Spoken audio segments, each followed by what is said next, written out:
Down here, and we can go over this, we can invite collaborators. So if you were somebody who just likes to press the button on the camera, which is me, I don't like to edit too much. I can invite an editor to get on here and update tags, update or create highlight reels, do all sorts of things. And so that's where you can do that here. You can also do that by going to settings and then roles, and you can invite them as a collaborator on your account. This one, Okay. by adding them here, just invites them to this particular tour.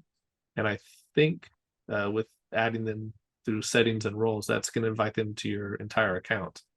Well, you have a choice. So you can invite people to a single model or Correct. to a folder that includes models that you only want that person to have access to, or your entire account.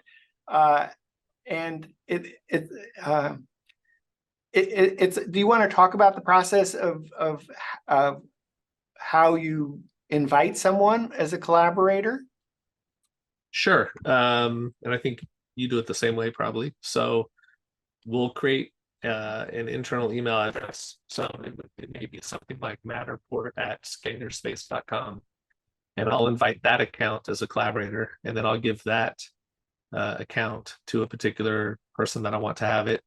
And as you were saying, I think said that you made a few of them, and so you kind of just rotate through them. Yeah, what I would suggest, this is a tip or maybe even a best practice, rather than inviting specific people to become a collaborator, is just create 10 email addresses, guest 1, guest 2, guest 3, guest 4, guest 5, guest 6, guest 7 at yourdomain.com. And then when you have a need for a particular client or a photographer maybe doing editing for you, give them guest 1 at yourdomain.com.